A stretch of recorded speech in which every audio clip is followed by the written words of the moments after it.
Para que quede, porque la gente en el internet quiere escuchar la pregunta. Tendría que hacerlo aquí, para que se escuche. Venga. Los que van a hacer la pregunta pueden hacer la colita aquí. Ven aquí, pase aquí, pase.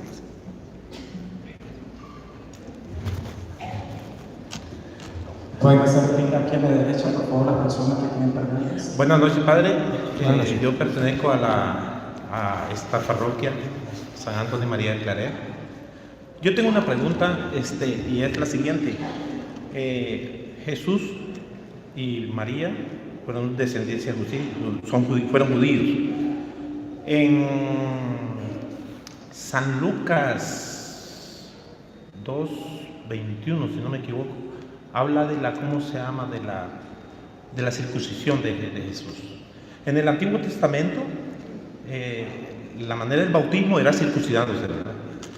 Pero ya en Mateo 3:13, si no me equivoco, habla del bautismo de Jesús, cuando Juan bautizó a Jesús. Quería que me diera un poquito una explicación acerca de eso, porque está eso de que los hermanos protestantes hablan y dicen de que Jesús, que no bautizamos a los niños y cuestiones, ya es una tragedia eso, ya usted sabe, ya usted maneja. Entonces yo quería que me diera un poquito de explicación, qué pasa con eso de que Jesús fue circuncidado a los 8 días de nacido, ¿verdad? Bajo la religión judía. Y después fue bautizado ya en la Nueva Alianza. Gracias, Padre. Es que en el Antiguo Testamento, para formar parte del pueblo de Dios, era necesario circuncidarse. Y así se entraba a formar parte del pueblo de Dios. Era el compromiso que Dios le había dado a Abraham, allá en Génesis 17, del 10 en adelante. Si son circuncidados, van a formar parte de su pueblo. Vamos a escuchar, a ver, si quiere, venga para que lo lea, que lo encuentre. Y entonces ustedes verán que era una manera de entrar a formar parte del pueblo de Dios. Dios hizo una alianza con Abraham. ¿La alianza cuál era? Ustedes serán mi pueblo y yo seré su Dios. Yo les doy unas leyes y ustedes las cumplen. Y si ustedes las cumplen, me obedecen, yo les doy la tierra prometida. Escuchen Génesis 17:10 en adelante, a ver. Esta es mi alianza que deberán guardar tú y tu raza después de ti. Todo varón entre ustedes será circuncidado. Todo varón. La alianza venía con un pacto. Todo varón será circuncidado. Siga. Ustedes cortarán el prepucio y esta será la señal de la alianza. Esta será la señal. Hay una señal. Siga, de la alianza. De la alianza entre mí y ustedes. Siga. Con el correr del tiempo, ustedes harán circuncidar a todos los varones a la edad de 8 días, tanto a los de su familia como a los extranjeros. ¿A qué edad tenía que formar parte del pueblo de Dios? A los 8 días. Pregunto, ¿ese niño sabía lo que estaba haciendo? ¿Tenía fe? Entonces, ¿para qué se circuncidaba? ¿Qué iba a saber ese pobre niño de 8 días de nacido que estaba formando parte del pueblo de Dios? Que estaba aceptando el símbolo de la alianza antigua. ¿Qué iba a saber ese niño que él pasaba a ser su pueblo y Dios, su Dios? ¿Qué iba a saber el niño? Pero la Biblia dice que a pesar de que el niño no sabía a los 8 días nacido qué iba a saber, sin embargo, el pacto, el compromiso es, lo tiene que circuncidar. Ese es el pacto, esa es la orden de Dios, hay que hacerlo y punto. Que usted quiera o no quiera, ese es problema suyo. Pero Dios mandó hacerlo. Eso era el pacto de la antigua alianza. En el Nuevo Testamento ya hay una nueva señal, un nuevo pacto, una nueva alianza. Que según dice San Pablo en Colosenses capítulo 2, versículo 12, dice que ya para nosotros esa nueva circuncisión es el bautismo. La nueva circuncisión, según dice Colosenses 2:12, ¿qué dice el 12? Es el bautismo. El 11, desde el 11, a ver. En Cristo recibieron una circuncisión no humana. En Cristo recibieron una circuncisión no humana. ¿Se acuerda a qué edad se recibía la circuncisión en el Antiguo Testamento? 8 días. En Cristo hemos recibido una circuncisión no humana, siga. No quirúrgica, que los despojó eternamente del cuerpo carnal. Siga. Esta circuncisión de Cristo es el bautismo. ¿A qué edad hay que recibirla? Según dice la Biblia, a los 8 días de nacido. Como los protestantes no saben cómo era en la antigua alianza con el antiguo pueblo de Dios, pues ellos dicen, a un niño no hay que bautizarlo porque él no sabe lo que hace. Pregunto, ¿los niños hebreos de 8 días de nacido sabían lo que hacían? No. ¿Por eso dejaban de formar parte del pueblo de Dios? No. ¿Por eso Dios los aborrecía? No. Pero papá y mamá sí sabían. ¿Qué sabía papá y mamá? Que esa era una alianza, era un pacto con Dios y había que hacerlo. Pues bueno, papá y mamá lo circuncidaban. Gracias por preguntar. Otra preguntita.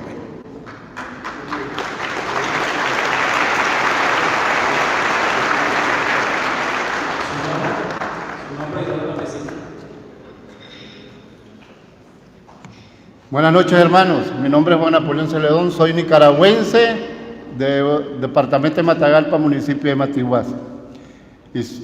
Y mi pregunta es la siguiente. Soy casado y estoy con mi esposa aquí. Si yo tengo otra mujer, padre, y tengo a mi esposa, soy casado por la Santa Madre Iglesia, ¿puedo comulgar? No, poder puede, pero no debe. Poder puede porque si usted se acerca, el padre le va a dar la comunión. Pero no debe comulgar. Sí, contestada la respuesta. Y no debe comulgar, porque para comulgar usted debe tener el propósito de cambiar. Usted va a comulgar porque usted está arrepentido, quiere que Cristo habite en tu corazón, va a dejar su vida de pecado para revivir al hombre nuevo, a Cristo en su vida. Pero si usted va a seguir en el adulterio, mejor no lo reciba. ¿Por qué?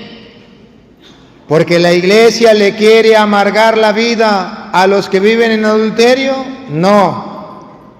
Porque la iglesia los aísla, los excluye.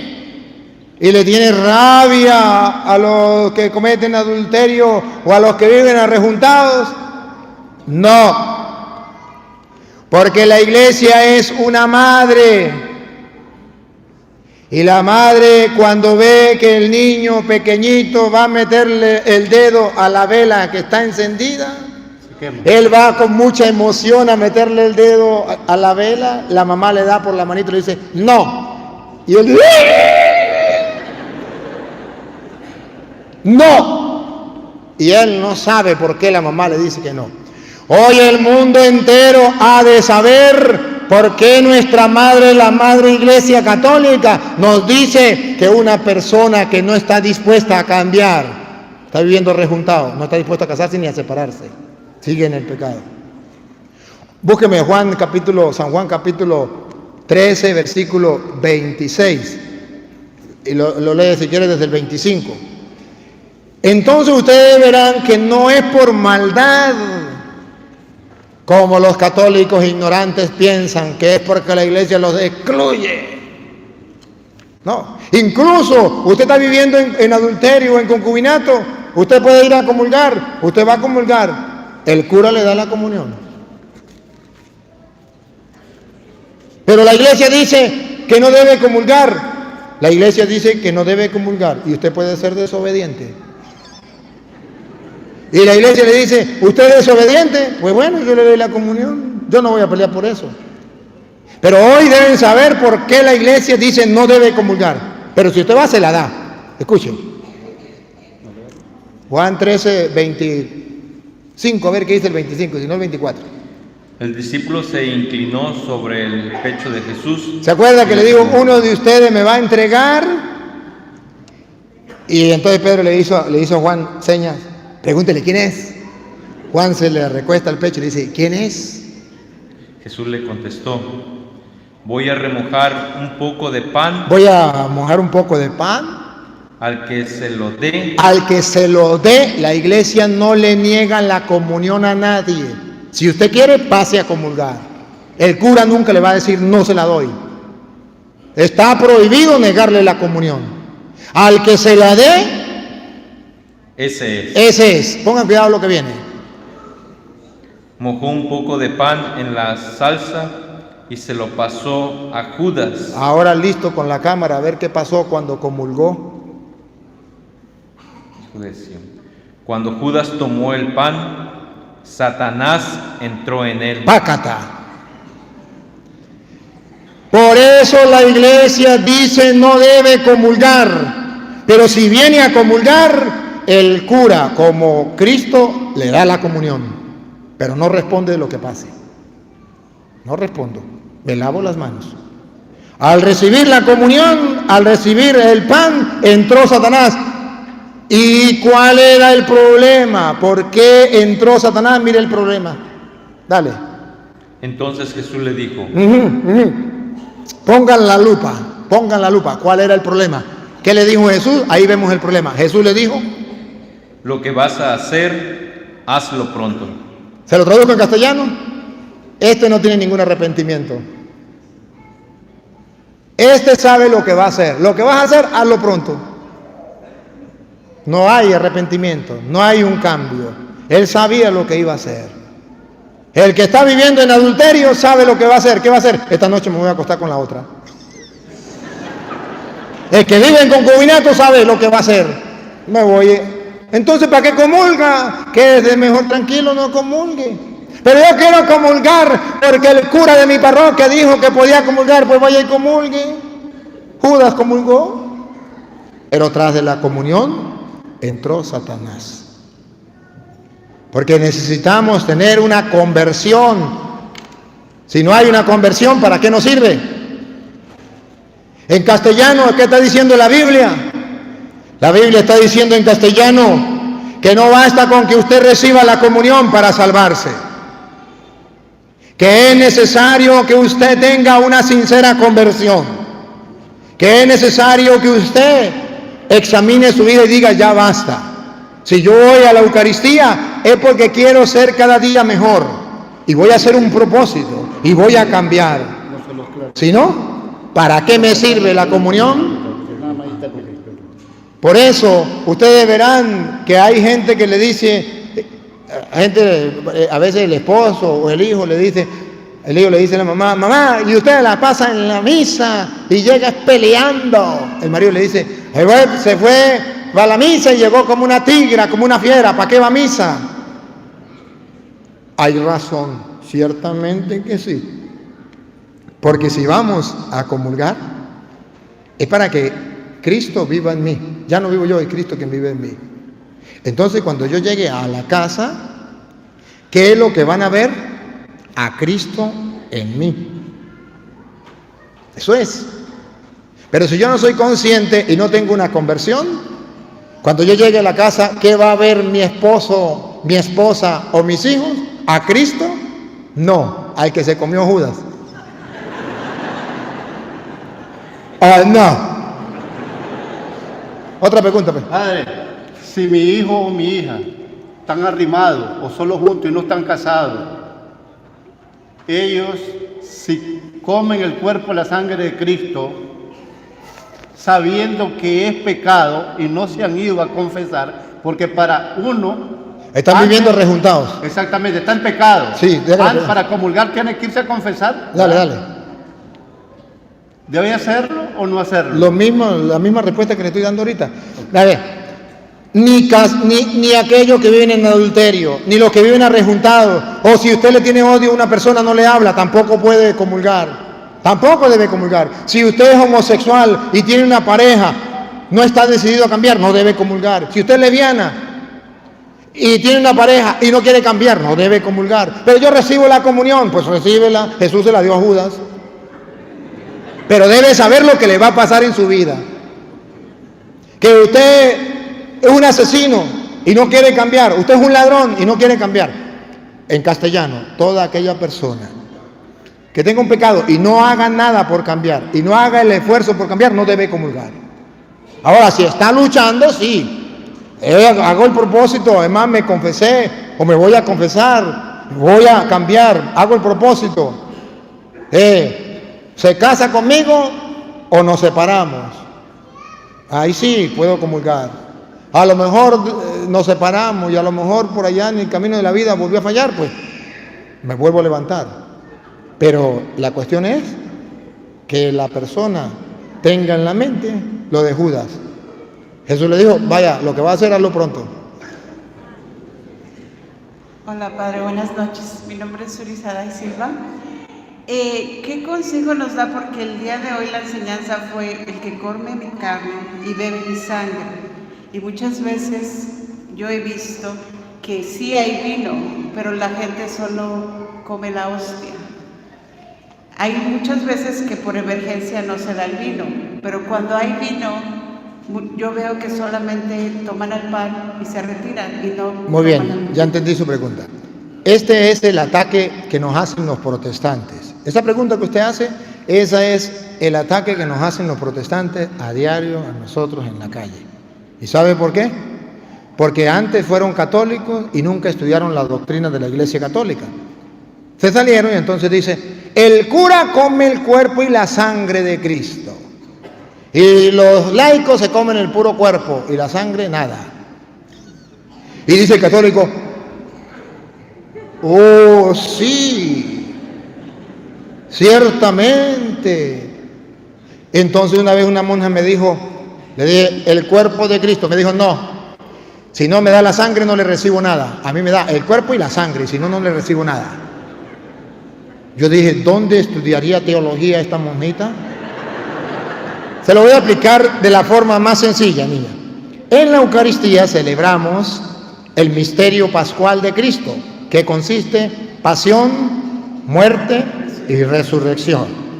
Pasión, muerte y resurrección. Al punto que cuando usted y yo comulgamos, ya hemos vivido lo que es pasión, muerte y resurrección. Y si es pasión, muerte y resurrección, Apocalipsis 5:6 lo expresa de esta manera como lo va a escuchar. Y usted va entonces a captar la idea. Apocalipsis 5:6 nos presenta un Cristo que ha pasado por la pasión, por la muerte y por la resurrección, que es el mismo Cristo que usted y yo vamos a comulgar. Antes de leerlo le pregunto, cuando vamos a comulgar, ¿recibimos a un Cristo muerto o a un Cristo vivo? Un Cristo vivo, ya pasó por la pasión, muerte y resurrección, está vivo. ¿Cómo lo dibuja Apocalipsis 5:6? Paren la oreja. Entonces vi esto. Vi esto. Pongan la lupa. ¿Qué vio? Entre el trono con sus 4 seres vivientes y los 24 ancianos, un cordero estaba de pie. ¿Cómo vio? ¿Qué fue lo que vio? Un cordero. ¿Cómo estaba el cordero? De pie. Significa muerto o vivo. Pero pongan cuidado lo que viene. A pesar de haber sido sacrificado. Un cordero que está vivo a pesar de haber sido sacrificado. Cuando usted y yo comulgamos el Cordero de Dios que quita el pecado del mundo, que a pesar de haber sido sacrificado, está vivo en medio de nosotros. Por tanto, si Él está vivo, pregunto, ¿qué tal que usted le sacáramos toda su sangre? La colocamos aquí, en un perol, en un tobo, en una olla, yo no sé cómo la llaman ustedes. y le dejamos la pura carne aquí y la sangre allá, ¿usted estaría viva o estaría muerta? Muerta, muerta, muerta. Totalmente muerta. Si usted en la misa dice, voy a recibir el cuerpo de Cristo en el pan, y luego dice, y no me voy a ir con el puro cuerpo, yo también voy a beber la sangre. Me paso por donde está el cáliz porque voy a beber la sangre. Entonces usted está recibiendo un Cristo muerto, no resucitado. Nosotros en la iglesia recibimos un Cristo vivo, resucitado. Ahora, no sé si ustedes han visto, y si no lo han visto, presten atención para que vean que en la misa hay un momento antes del Cordero, cuando están cantando el Cordero, mientras ustedes cantan el Cordero, el cura agarra un pedazo agarra el pan, la hostia, lo parte, agarra un pedacito. Acuérdense de mí cuando vayan a misa. Agarra un pedacito, lo suelta en el cáliz y hace. ¿Quieren saber qué dice el cura ahí? El cura dice ahí, agarrando el pedacito, el cuerpo, y lo suelta, el cuerpo y la sangre de Cristo unidos en este cáliz, unidos, subrayen la palabra unidos, los está uniendo, porque antes un Cristo muerto, la carne por un lado, la sangre por otro lado. El cuerpo y la sangre de Cristo unidos en este cáliz sea para nosotros alimento de vida eterna. Eso lo dice el cura en secreto. Entonces está uniendo el cuerpo y la sangre de Cristo. Apocalipsis dice, a pesar de haber sido degollado, el Cordero está vivo. Por eso presten atención que la Santa Madre Iglesia Católica enseña, muy bien lo enseña, dice, podemos comulgar bajo las dos especies, o podemos comulgar bajo la especie del pan solamente, o bajo la especie del vino solamente, porque Cristo, el Cordero de Dios, a pesar de haber sido muerto, sacrificado, está vivo en el pan. El cuerpo y la sangre de Cristo están en el pan. Está vivo en el vino. El cuerpo y la sangre de Cristo está en el vino. Y usted puede comulgar solamente con la especie del pan, o solo con la especie de vino, o también puede comulgar bajo las dos especies. Si el Padre está repartiendo la hostia, se acaba el pan consagrado, puede agarrar el vino y decirle el cuerpo y la sangre de Cristo. Es un error teológico. Es un error teológico cuando los ministros extraordinarios llega el Padre y dice el cuerpo de Cristo, y viene el ministro extraordinario y está el cáliz, aquí le dice la sangre de Cristo. No, el cuerpo y la sangre de Cristo está en el pan y en el vino. Lo está recibiendo bajo las dos especies. O simplemente puede decirle el cuerpo y la sangre de Cristo, o el cuerpo de Cristo, ¿sí? El cuerpo y la sangre de Cristo, el cuerpo y la sangre de Cristo está aquí y está acá. O aunque no le dijera nada, usted sabe que ahí está el cuerpo y la sangre. ¿Y el cuerpo y la sangre? ¿Qué usted puede comulgar? ¿Bajo una especie o bajo las dos? No hay ningún problema. No hay ningún problema. Pero los protestantes nos están diciendo, porque ellos no saben que Cristo está en el pan y que Cristo está en el vino, dice, ustedes comen la pura carne y el cura se come la sangre y la carne. No le dan a ustedes. La ignorancia es atrevida. Pero nosotros comulgamos a un Cristo vivo y resucitado. Su cuerpo y su sangre en el pan, su cuerpo y su sangre en el vino. El Cristo total, el Cordero de Dios, a pesar de haber sido degollado, está vivo en el pan y está vivo en el vino. Por eso no se formen problemas. Si en la iglesia le dan la opción de comulgar bajo las dos especies, comulgue bajo las dos especies. Si le dan solamente la opción de comulgar bajo la especie del pan, comulgue, pero crea que ahí está Cristo. Si le dan solamente la especie del vino, comulgue, ahí está Cristo. No hay ningún problema. Gracias.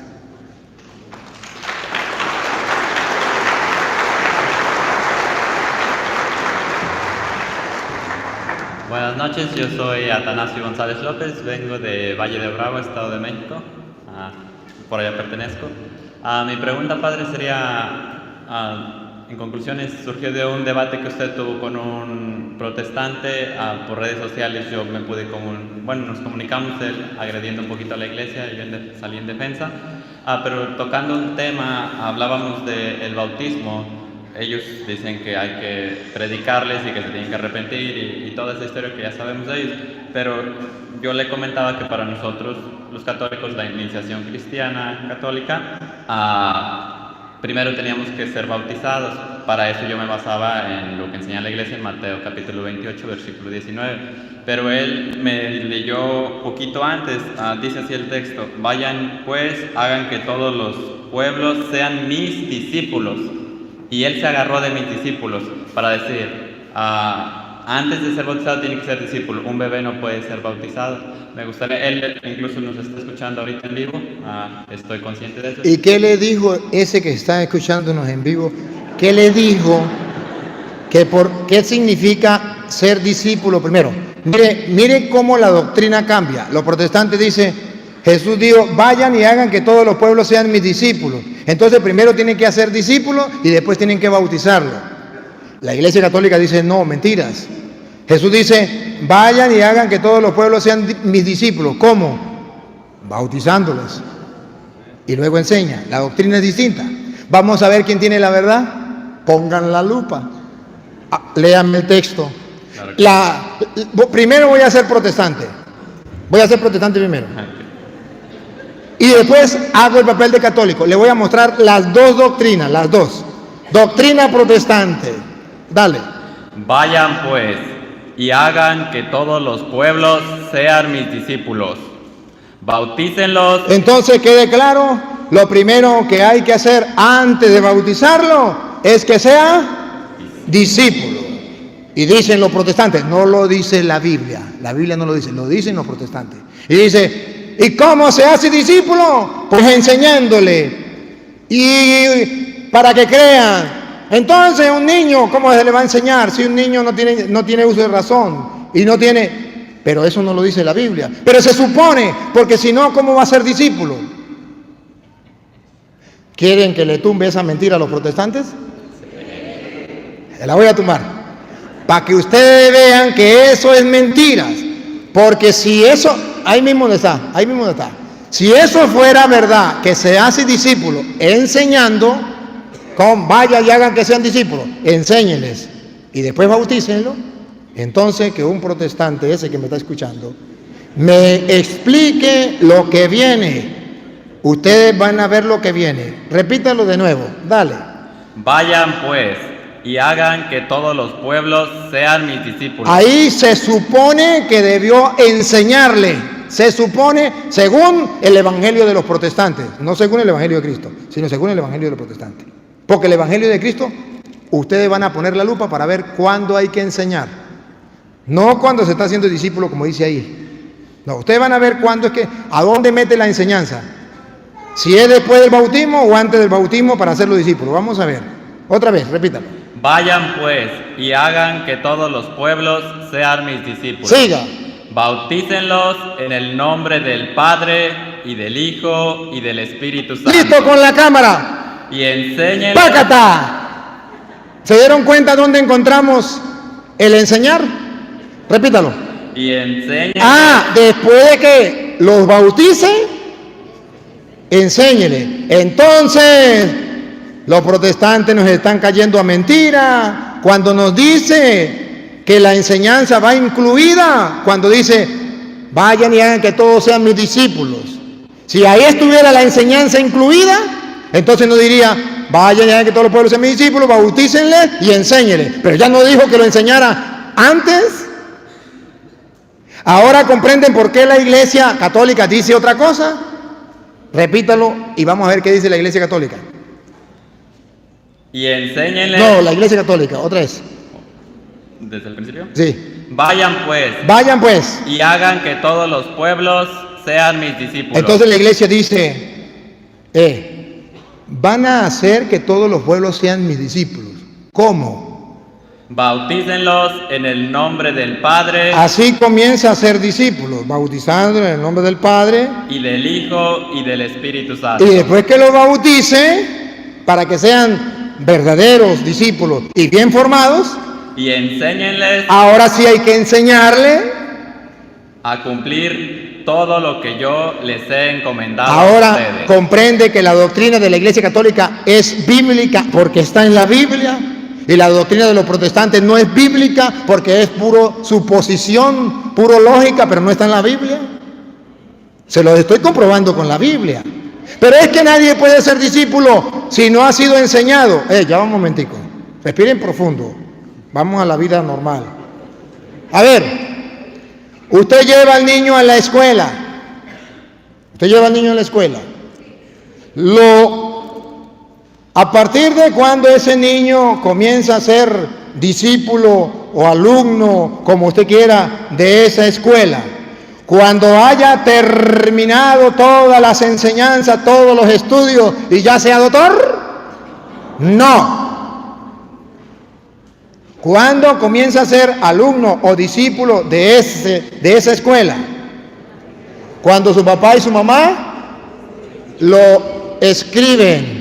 Y viene y lo escriben allí, lo registran y ese ya es alumno, discípulo de esa escuela. Ahora, ¿qué tiene que hacer?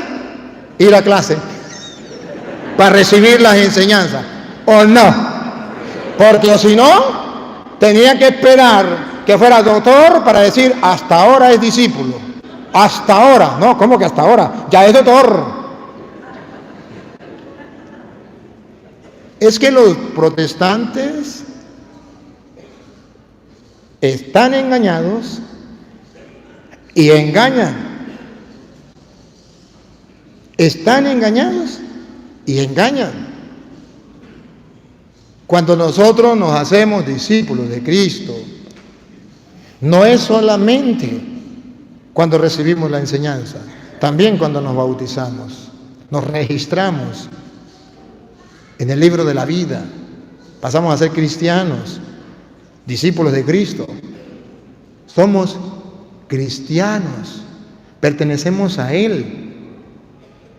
Pero ese es un gran problema de los hermanos separados que no saben para qué sirve el bautismo.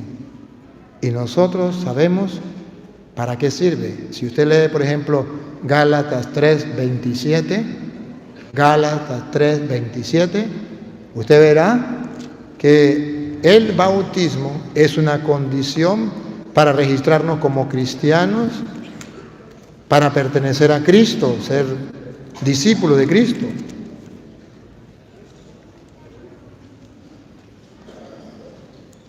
Todos se han revestido de Cristo. Todos se han revestido de Cristo.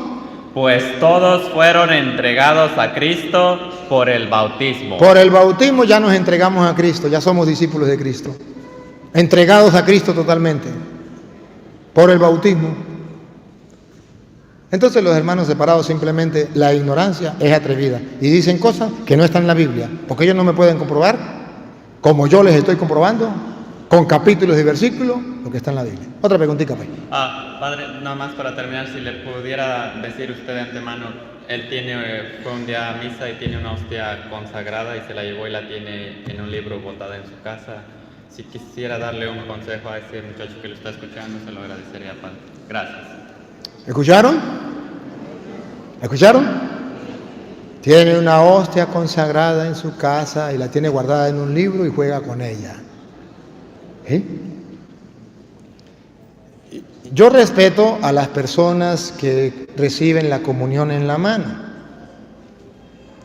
pero yo soy uno de los sacerdotes que no está de acuerdo que reciban la comunión en la mano. Ahora me dan la razón por qué no estoy de acuerdo. Puede ser que haya un sacerdote que esté de acuerdo que reciban la comunión en la mano, pero entonces ponga personas vigilantes para que no se lleven las hostias, para que no se lleven el cuerpo de Cristo a profanar.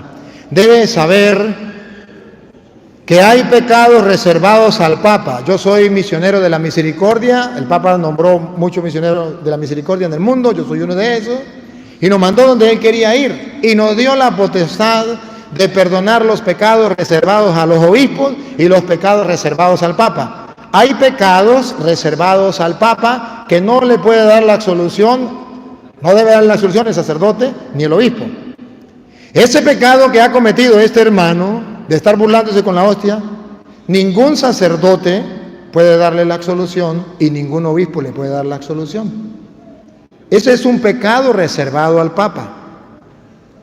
Ese tendría que confesarse con el Papa o con un misionero de la misericordia. En este caso, conmigo o con otro aquí en Estados Unidos, no sé dónde haya un misionero de la misericordia. Aquí también hay misioneros de la misericordia, que no solamente, como algunos piensan que el Papa mandó los misioneros de la misericordia solamente en el año de la misericordia. Terminó el año de la misericordia y pensábamos que ya no íbamos a trabajar más en esto. Y dijo, todavía van a seguir trabajando.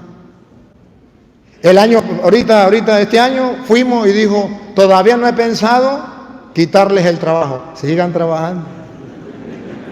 De modo que a esa persona le puedo decir que ha cometido un pecado muy grave, y ese pecado, si usted quiere ver dentro de la Iglesia Católica el tamaño de la gravedad de su pecado, es que cuando usted se vaya a confesar, si algún día se arrepiente, debe saber que debe hacerlo con el Papa, no con cualquier sacerdote o cualquier obispo, no, es un pecado reservado al Papa, o con un misionero de la misericordia, porque el Papa le dio esa potestad.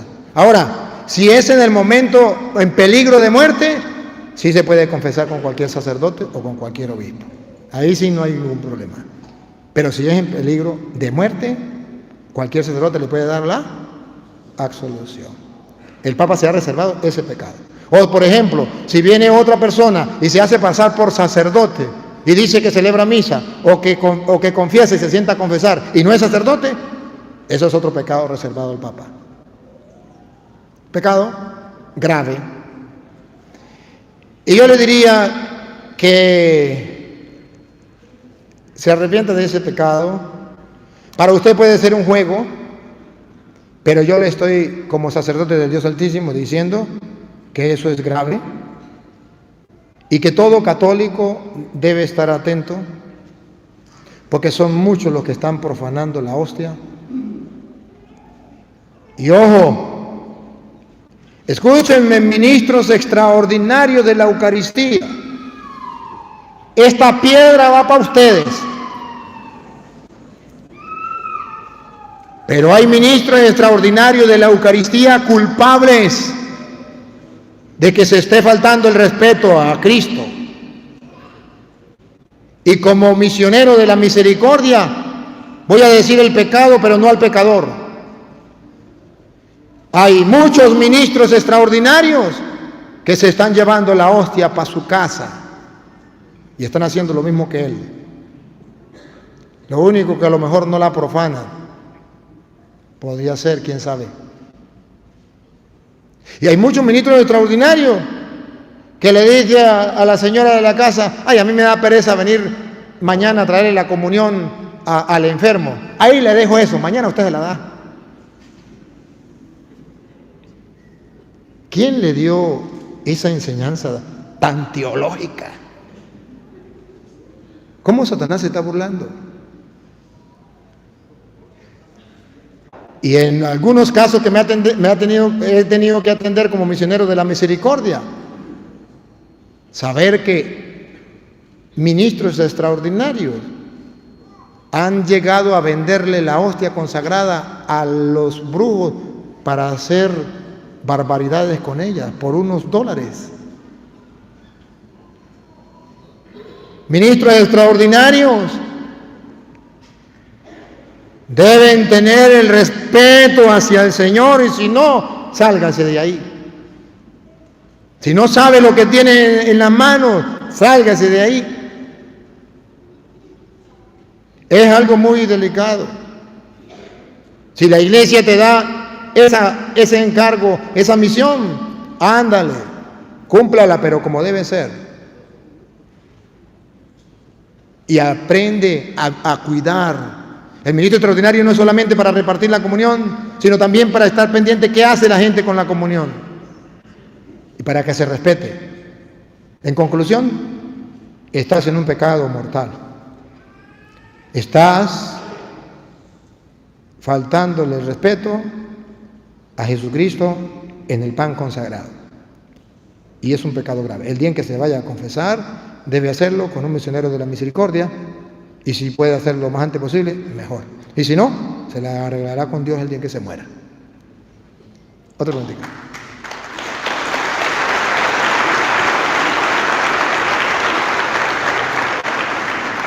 Buenas noches, padre. Yo soy Jessica Cobian.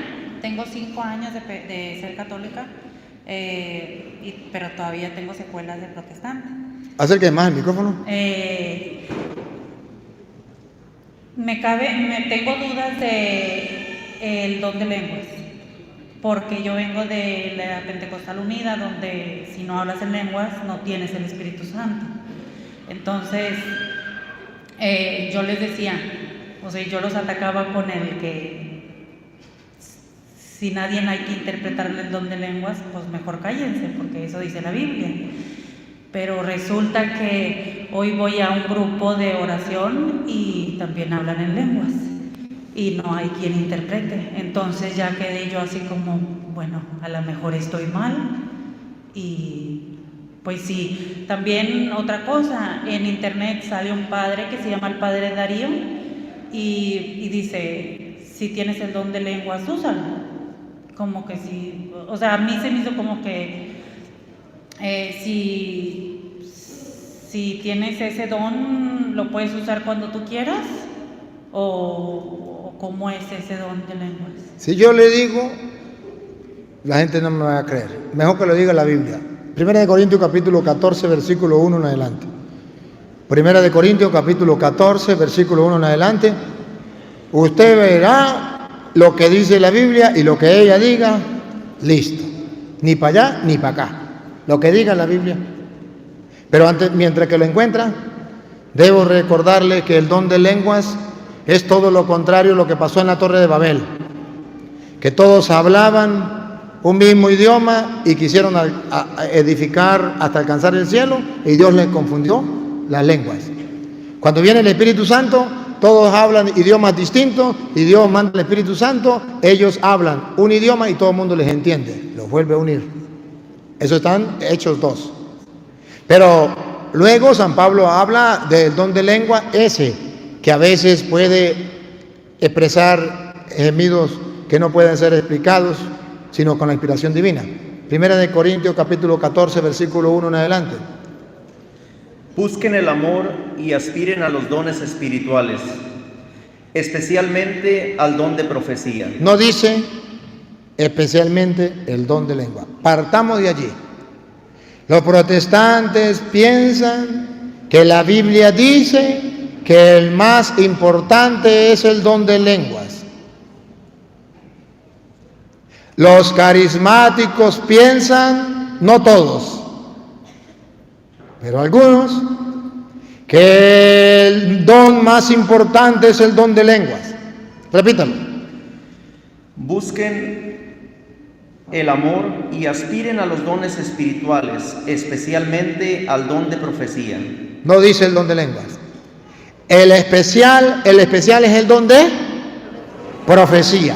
El poder llevar la palabra del Señor, el mensaje a grandes y pequeños, a feos y bonitos, pobres y ricos, niños y adultos, a todos, y que todos puedan entender el mensaje del Señor. Aspiren ese don. Siga.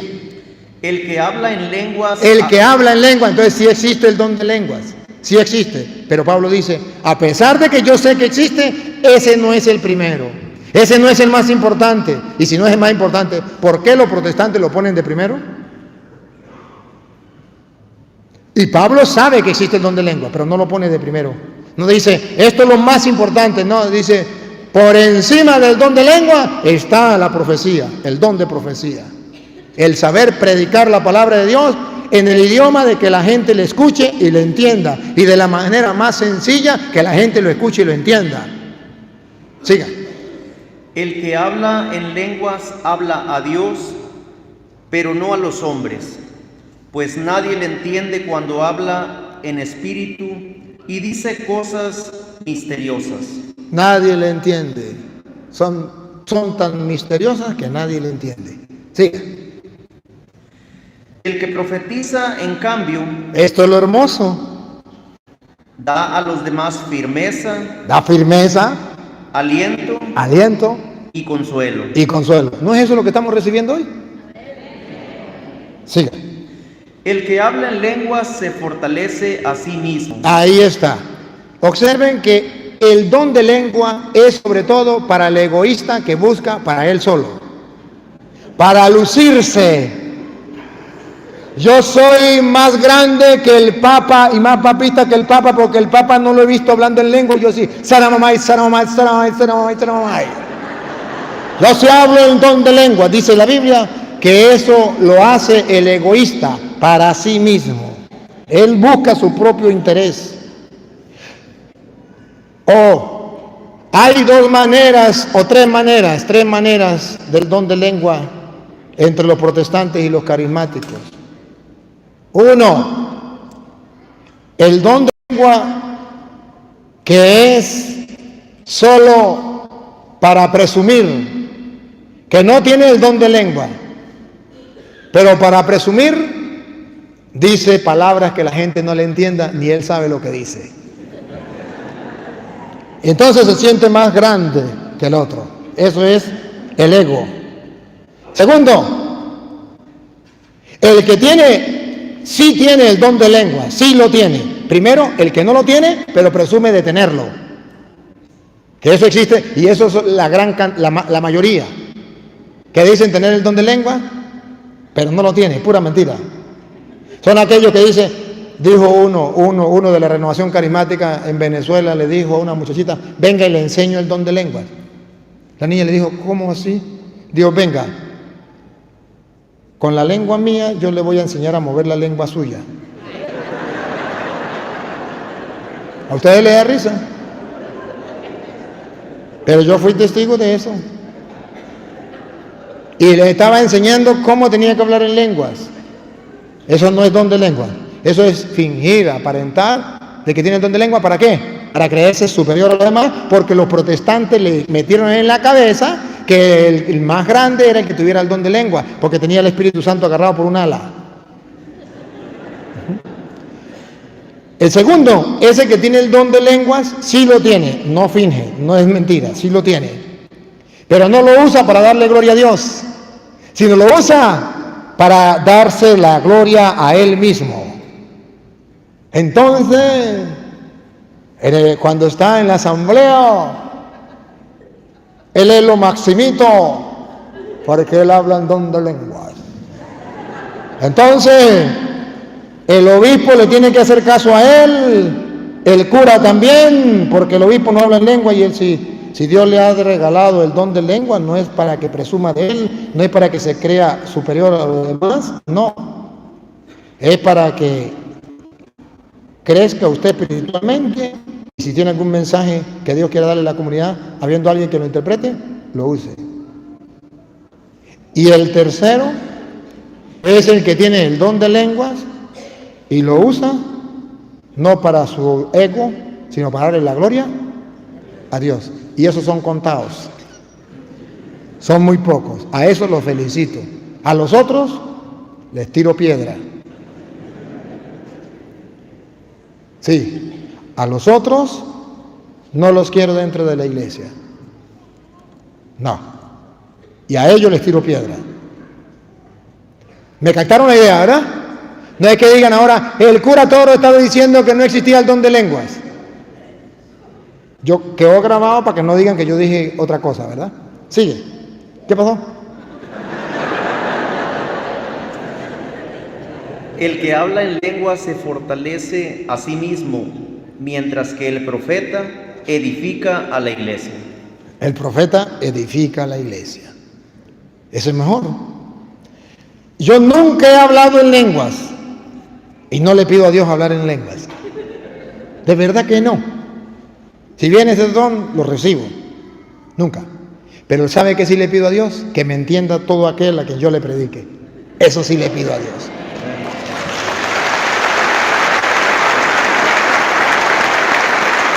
Y hasta los protestantes me entienden. Tan así que me entienden, que como me entienden clarito, me insultan. ¿Por qué me insultan? Porque no tienen cómo refutarme lo que les digo. Y otros se convierten. Sigue. Me alegraría que todos ustedes hablaran en lenguas. Me alegraría, eso es un don de Dios, está bien. No podemos negar que es un don de Dios. Siga. Pero más me gustaría que todos fueran profetas. Ah, eso sí me gustaría más. Siga. Es mucho mejor tener profetas que quien hable en lenguas. Siga. A no ser que haya quien las interprete. Ahí sí, ahí sí. Cuando hay alguien quien los interprete, ahí sí, ahí sí. Sigue. Y así toda la iglesia saque provecho.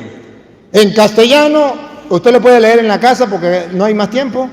Dice Pablo, resumiendo, dice, si usted tiene el don de lengua y no hay quien la interprete, use el don de lengua en su cuarto. Y si hay quien la interprete, úselo en la comunidad y que el que lo interprete diga lo que está diciendo. Y si quiere que es mentira, termínenlo de leer ustedes en la casa porque aquí no tenemos tiempo, pero gracias por su pregunta.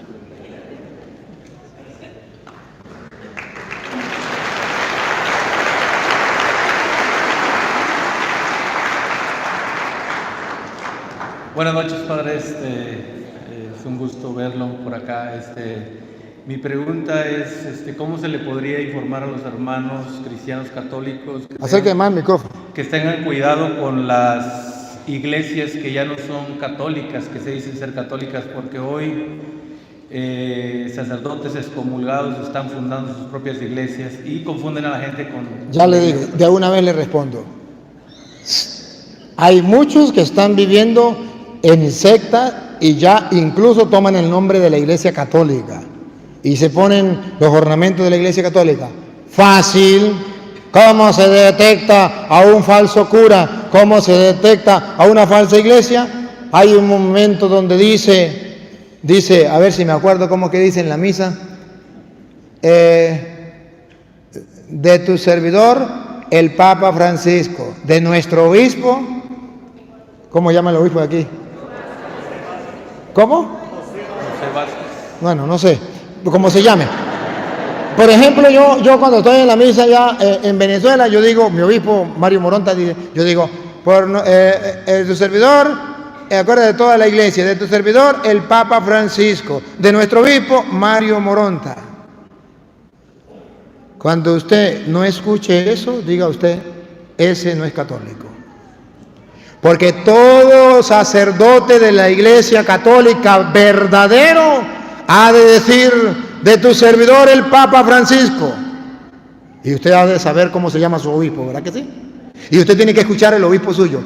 Y de nuestro obispo Petronilo. Entonces usted ya escuchó dos cabezas de la iglesia a la que usted pertenece. Y usted dice, este es de los nuestros. No hay otra manera para detectarlo. No hay otra.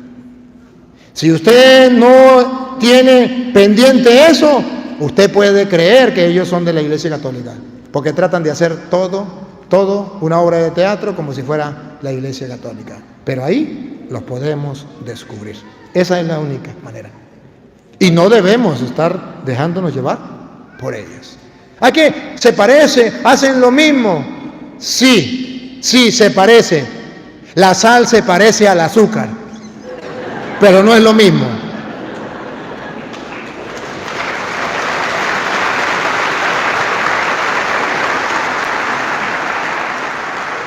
Padre, la segunda pregunta es, el capítulo 12 de Apocalipsis, ¿habla de la iglesia o de la Virgen María? De las dos. La Apocalipsis 12 habla de los dos, de la iglesia y de la Virgen María. Y aquel que me diga que no habla de la Virgen María, simplemente le invitaría a que analizara cuando habla de la batalla entre el ejército de Dios y el ejército del diablo, que estaba profetizado en Génesis 3:15. Simplemente le invitaría a que mirara Apocalipsis 12:5.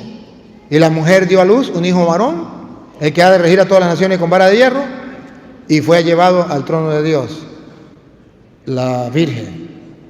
No hubo otra mujer que lo hiciera. Entonces, allí hay las características de lo que es la Virgen. Y también se toma de la iglesia, de las dos. De las dos. ¿Tengo chance para una más? No, ¿ya? Okay. Bueno, ¿otra? Yo no soy el que mando, aquí hay quienes mandan. Gracias. Bueno, ve. ¿Se terminó o falta otro? ¿Se terminó? Ah, bueno. Amado Padre, te doy muchas gracias por esta hermosa oportunidad que me ha brindado de compartir con mis hermanos en la fe. Gracias por esa tarea que me ha encomendado de fortalecer a los hermanos, como le diste esta tarea a los apóstoles. Yo, siervo inútil, he hecho simplemente lo que tenía que hacer. He sembrado la semilla y confío en que tú la harás crecer.